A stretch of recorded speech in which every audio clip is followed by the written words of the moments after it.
Have you ever looked at a huge blue chip stock and just wondered, is this actually a good buy right now? Well, today we're going to pull back the curtain and see how the pros figure that out. We're diving into an analyst report on one of Canada's absolute giants, the Royal Bank of Canada, RBC. Okay, let's jump right in. Right off the bat, you can see the problem. The day this report came out, RBC's stock was trading for almost $228, but the analyst's calculation of its fair value, only $196. That is a pretty big gap. So what's going on? Why does the analyst think the entire market has it wrong? And here's the real head-scratcher, the paradox that makes this whole thing so interesting. The analysts raised their valuation of the company, which sounds great, right? But at the same time, they still said the stock is too pricey. How can a company become more valuable and a worse investment at the exact same time? Figuring that out is the key to thinking like a pro. To solve this little puzzle, we're going to break down one of the most important ideas in investing, the difference between a great company and a great stock. And trust me, as we're about to see, they are definitely not the same thing. The analyst isn't arguing that RBC is a bad company, not at all. They call it a financial fortress, it's strong, it's stable, it's a powerhouse. But here's the catch. The analyst thinks the market is so wowed by RBC's amazing recent performance that investors are just paying too much for it, a price that might not hold up in the long run. So what is it that makes RBC such a fortress to begin with? Well, the answer comes down to this really powerful concept that analysts love to use. It's called the economic moat. And here it is, the official seal of approval right from the report. RBC gets a wide moat rating. Now, this isn't just, a good job sticker. This is the highest praise you can get. It basically means the company's advantages are so strong they're expected to last for decades. Think about it like a real moat around a castle. It's a defense that keeps attackers out.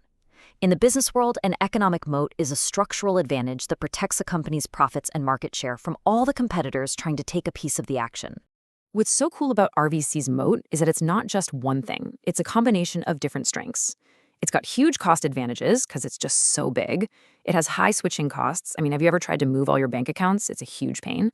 Plus, it basically operates in a regulated club where the big six banks control over 90% of the market.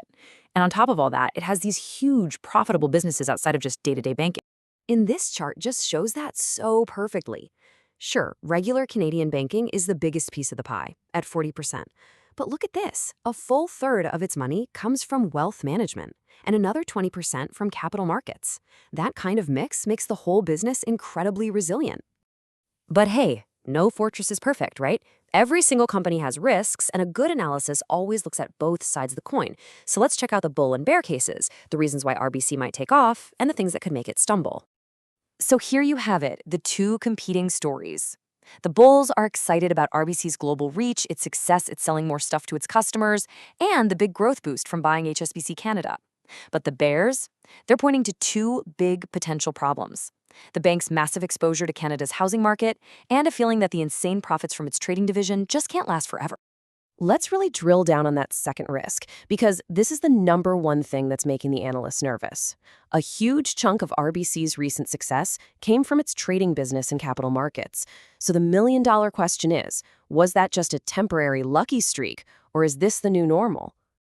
This chart makes the analysts' point so clear. Just look at the difference.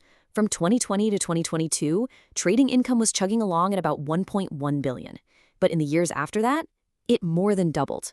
The analyst is basically saying the market is making a huge mistake by thinking these new higher numbers are here to stay. So here's the kicker. The analyst is actually forecasting that this one income stream is going to drop by 20% in 2026 alone as things normalize. They believe a big piece of these recent profits is about to come back down to earth, and the current stock price just doesn't seem to account for that. The other big risk is the Canadian housing market. As one of the country's biggest mortgage lenders, RBC is right in the thick of it. The report is clear that defaults are low right now, but the sheer amount of debt that Canadian households are carrying creates this lingering what-if that any smart analyst has to take seriously. Okay, so we've seen the strengths, that wide moat, and we've seen the risks. How in the world does an analyst take all of that information and boil it down to one single number for what the company is actually worth? And this is where we come full circle back to our paradox. Because even with all those warnings about risk, the analyst actually increased their fair value estimate for RBC. And by a lot, from $169 all the way up to $196. So if they think the company is worth more than ever, why are they still saying the stock is too expensive? And the report actually shows us the math. Of that $27 increase, the biggest piece by far, a full $20, is just the analyst acknowledging that RBC's recent growth has been better than anyone expected. So they're giving credit where it's due for that amazing recent performance, even while they're still skeptical about the future. So how does RBC look next to its competition? Well, first, check out the economic moat row. Only RBC and TD get that top-tier wide moat rating. They're really in a class of their own. Now look at the price to fair value. The analyst thinks the whole sector is kind of pricey right now. But at 1.16 times its fair value, RBC is actually the least overvalued of the bunch. So when you put it all together, what's the one big idea we should really take away from all this? It all comes back to that critical difference between the company itself and the price of its stock. This one quote from the analyst Mo Yarn Chen just says it all. He says, "We agree with the market that Royal Bank of Canada's franchise is one of the best in Canada." But then comes the big however. We caution investors not to over-extrapolate the volatile results of the capital market segment. In plain English, great business, but don't get carried away thinking these recent boom times are going to last forever. And that, right there, is the core lesson of this entire analysis. A great company is all about its moat, its long-term strengths.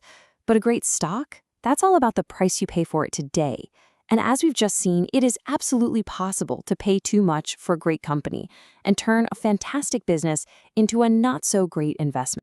Which really just leaves us with one final question for you to think about. When you're looking at an investment, where does your focus go?